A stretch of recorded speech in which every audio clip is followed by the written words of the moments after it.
మాట్లాడితే పేరు తీసుకుంటా కూలగొడతా అంటున్నావు, నీ ఇష్టం, మాకు అభ్యంతరం లేదు. కానీ దయచేసి నేను ఒక విజ్ఞప్తి ముఖ్యమంత్రి గారికి చేసేది, రేవంత్ రెడ్డి నీ కళ్ళు చల్లబడతాయి అనుకుంటే, మా దగ్గర ఉన్న బిల్డింగ్లకో వాటికో వీటికో కూలగొట్టినాకన్నా నువ్వు శాంతిస్తావు అనుకుంటే బరాబర్ కూలగొట్టు. కానీ ఆడికి బంద్ చేయి, ఆడికి కూలగొట్టుడు బంద్ చేయి, పేదోళ్ళ కడుపుల కొట్టుడు బంద్ చేయి. మా ఇల్లు కూలగొడితే నీ కడుపు చల్లబడుతుంది అనుకుంటే మా ఈ కూలగొట్టు, ఆడికి ఆపేయి. పేదవాళ్ళకి మాత్రం కూలగొట్టుడు దయచేసి ముట్టుకోకు. ఎందుకంటే ఇవాళ బాధ అనిపిస్తున్నది.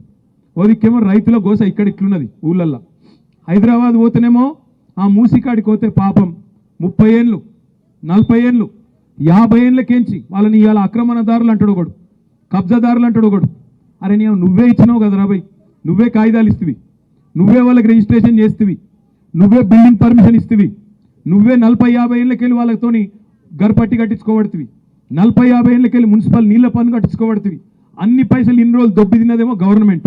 ఇప్పుడేమో వాళ్ళు పేదవాళ్ళందరినీ పట్టుకొని ఇగో వీళ్ళు గరీబ్ గాళ్ళు, వీళ్ళకి ఏ దిక్కు లేదు, బుల్డోజర్ పంపిస్తా, కూలగొడతా, వీళ్ళు కబ్జాకోరులు, అది ఇదని మాట్లాడుతూ ఉన్నాడు.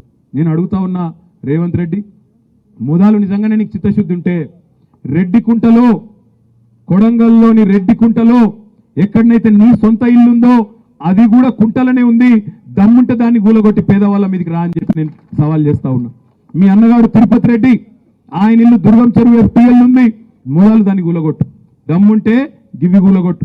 నీకు అంతా ఇంకా కడుపు మంట చల్లారకపోతే మాకేమన్నా ఉంటే మాయి కూడా గూలగొట్టు, కానీ పేదవాళ్ళ ఇళ్ళ మీదకి పోకు అనే మాట నేను ఆయనకు విజ్ఞప్తి చేస్తా ఉన్నా.